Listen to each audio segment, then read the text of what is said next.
Olá, hoje a gente vai mergulhar num elemento que é, assim, fundamental para qualquer pesquisa séria, a declaração de propósito. Isso mesmo. O material que a gente tem aqui, baseado em Creswell, diz que ela é talvez a declaração mais importante do estudo todo, sabe? Define a intenção central. Exatamente. É como o coração da pesquisa. E a nossa missão aqui é entender não só o que ela é, mas por que ela é tão crucial, né? E como ela é diferente, sei lá, do problema de pesquisa ou das perguntas que a gente faz. Perfeito. Vamos ver como construir isso para cada tipo de abordagem: qualitativa, quantitativa e mista. Parece ser tipo a espinha dorsal mesmo. É isso aí. A declaração de propósito, ela define a intenção, o objetivo principal do estudo. Não é o problema que levou à pesquisa, nem as perguntas específicas que os dados vão responder. É a ideia central, sabe? A que controla tudo. Hum. É muito importante diferenciar bem essas coisas, senão vira uma confusão. Entendi. Então, começando pela pesquisa qualitativa, como seria uma declaração de propósito eficaz nesse caso? Parece que a pegada é mais aberta, né? Focada em explorar um fenômeno. Correto. Geralmente, ela foca num único fenômeno central e usa verbos de ação que indicam exploração, tipo entender, descrever, explorar, descobrir. Ah, interessante. E um ponto-chave aqui, olha, é usar uma linguagem neutra, não direcional. Como assim? Neutra? Por exemplo, em vez de falar autoexpressão bem-sucedida, você falaria as experiências de autoexpressão. Você não coloca um julgamento ali no início, entende? Saquei. Essa neutralidade parece essencial, mas deve ser um desafio na hora de escrever, né? Evitar impor a nossa visão desde o começo. Exatamente. A ideia é deixar o entendimento surgir dos dados, da fala dos participantes.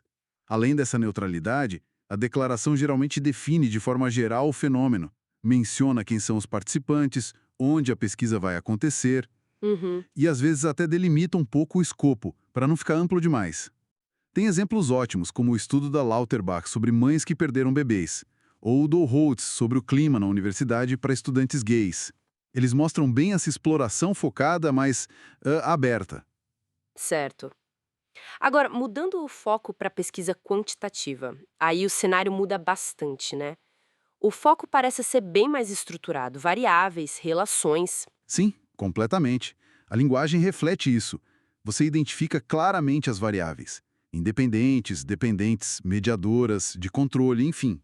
E usa palavras que conectam essas variáveis, tipo a relação entre, o efeito de, a comparação de grupos. Ah, então enquanto a qualitativa meio que abre caminho para entender algo novo, Exato. a quantitativa já parte de algo mais definido para testar ou medir relações específicas. Certo.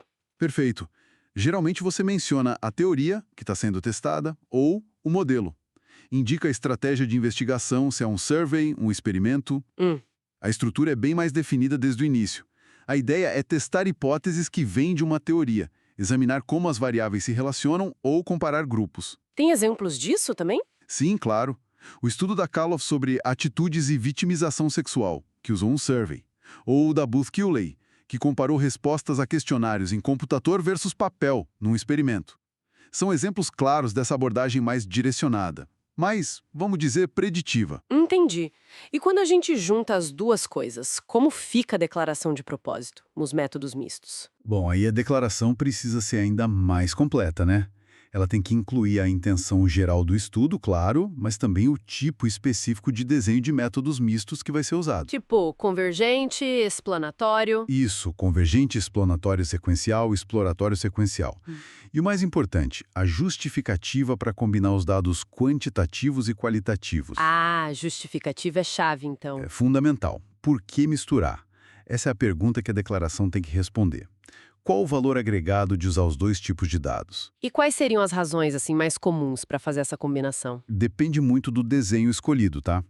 Num desenho convergente, por exemplo, você coleta os dois tipos de dados mais ou menos ao mesmo tempo e compara os resultados para ter uma compreensão mais completa, mais profunda do fenômeno. Uhum. Num explanatório sequencial, você geralmente tem resultados quantitativos primeiro, e aí usa dados qualitativos para ajudar a explicar aqueles resultados.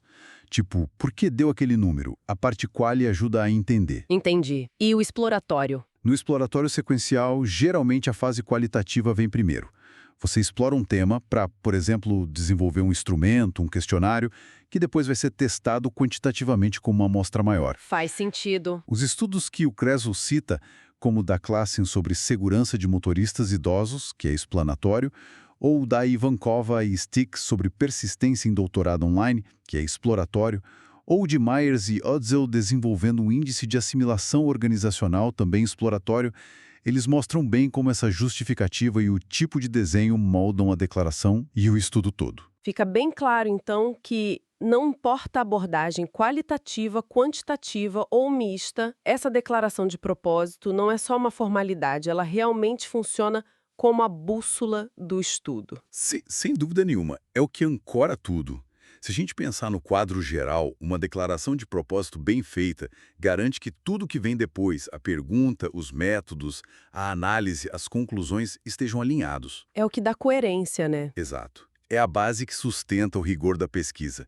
Impede que o pesquisador e quem lê a pesquisa se perca no meio do caminho. Mantém o foco. Pensando nisso tudo, né? Na clareza que uma declaração de propósito bem formulada traz para a pesquisa, fico imaginando que outras áreas ou projetos, talvez até fora da academia, poderiam se beneficiar de ter uma declaração de intenção assim, pensada com esse rigor para definir objetivos e direcionar as ações de forma mais eficaz. Fica aí a reflexão. Este foi mais um conteúdo narrado com inteligência. Obrigada por ouvir.